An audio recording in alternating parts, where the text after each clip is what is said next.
So guys, according to the internet, all there is to be in the prepping community, if you are a renter, you have no place in the prepping community and you should not be a prepper. Yeah, let's go ahead and talk about that. Yeah, it's been a very long day. Anyway guys, yeah, some of the comments I've received, and yes, I do read all the comments that do come through my channel here, and I appreciate people that comment. But some of the things I see has me concerned about some of the mindset of individuals. Now, granted, a large portion of them are just trolls. I get that. But there are also those that argue with me till they're blue in the face because they really think that they're correct in things. And topic today is that if you're a renter, you are not a prepper, nor should you be prepping. All right, so we do have some statistics for you guys because I want to see what the population is as far as homeowners versus renters in America. And should be some pop-up here for you. Homeowners in America is up to like 66%. It's actually pretty high. I really thought it was going to be down like 40. Honestly. All right, I didn't think that many people own their own homes. And then I looked at how many people are renting, anywhere from 33 to 34% of Americans. I do know those numbers there, 66 and 34. Yes, that's 100. So that's the numbers that they're pulling. 34% of Americans are renters. That's apartment complexes, renting houses, you know, because we moved into a house that we rent. Okay, but because I rent, told that I cannot be a prepper. Well, let's go back to that high number of 64% of home ownership here in America. Should be another pop-up there for you guys. 22% of that, if I remember correctly, they are paying off mortgages. So they no longer actually own their home. The reason I say that, okay, bear with me, is that when the banks come calling for it and you don't have the money due to, I don't know, Great Depression. Well, let's look at history for a second. You owe the bank. The bank's going to have the sheriff come up and move you off your land, your home, because you owe the bank. Can't happen, right? It did. The Great Depression, it did happen. People had mortgages. People had liens against their property. And when the Great Depression happened and they didn't have the money to pay it and the bank came calling, they lost their stuff. So technically only 40% of Americans, and I believe that is taxpayer Americans, not every person in the country, people that work a job, pay their taxes, only 40% of them actually own their home. All right. But then again, do you really own your home? Because property tax. Yeah. You know, SHTF comes in many different forms. All right. Just because I know the comments going to be saying it's going to be popping up. Well, during shit hits the fan, they ain't going to be worried about, you know, money, because money would be useless. Depends on what scenario. All right. Economic collapse. You'd be amazed at how much bankers are going to be all over the place, especially trying to pull any type of mortgages and stuff like that. Federal government is definitely going to be pulling income. I wouldn't be surprised if we see another gold confiscation, precious metals. So to think that just because you believe that money would be worthless doesn't mean that you don't have to pay any bills. If there's still a working government in power during a SHTF event, still got to pay the bills. Not all SHTF event is full-blown rule without law, or the TWAKI, whatever that acronym was that they came out with a while back, 20 years ago, 10 years ago. The end of the world as we know it. If it's not a major asteroid coming to destroy everything, there's still going to be some type of governmental power. Now, if there's an overthrow of government, yeah, there's going to be a different story in that department as well. But to say that if you're renting means you have no means, or you should not be a prepper if you are renting, you are not a prepper, it's complete horseshit. All right. You know, I was thinking about, you know, when I was incarcerated, even during my incarceration, I still had stuff stocked up in my foot locker. You know why? Because I just knew if anything happened at that time, I knew there was no way of getting food. We were locked behind bars. Now, did I know of ways to get out? Of course I did. I was only pulling 3.5 years, so I wasn't worried about catching a new charge and trying to escape, all right? But those plans were in my head. I knew exactly what I would have done, all right? I had stuff put back just for that reason. In case something happened while I was locked up, I had a way out and a way to stay alive for a while. Same thing as when I was released.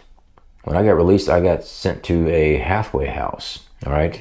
Homeless type of thing, where while you're working, you pay, I think it was 40% of my weekly income to rent a room. During that time, yeah, I was at the dollar store and I had canned goods, dry goods, ways of cooking, purification of water. I had stuff like that put in my closet of that room. That way, no matter what was happening, I had supplies. I didn't own anything. I was straight out of prison. So to say that you have to be a homeowner to be a prepper, that's incorrect. Now, a homesteader is different, all right? Homesteading, if you're going to homestead, you want to own your own property. Absolutely. You want to own all the acreage, everything. You don't want to be a renter and a homesteader. One, I don't know if they're going to let you, as far as whoever you're renting from is going to allow you. But to say that if you're renting property or you're renting an apartment, you're not a prepper, that is complete hogwash. Don't get wrapped up with these people like that, guys. Now, like I said, some are trolls, but unfortunately some are not. Some of these people actually think they have all the answers. Now, do I have all the answers? No. I can discuss everything I've been through in my life with my experience and speak on that, and that's what I do. So, if you're a renter and shouldn't be prepping, when I got hurt massively and I was in intensive care and I was going through surgeries for over a year trying to get my body squared away, I was a prepper. We survived off my preps I put back. I was a renter. If I hadn't been prepping and I was just renting and doing whatever, I'd have been screwed. My family would have been screwed because we had to fall back on our food supply. We had to fall back on extra cash and stuff that we had put back in case of an emergency. That's prepping, all right?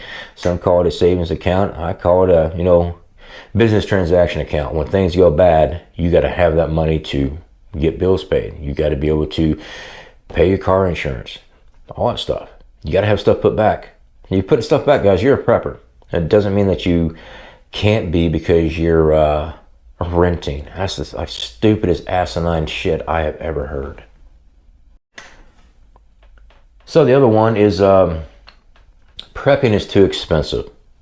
Prepping does cost money. Absolutely it does. Yep, it does, all right?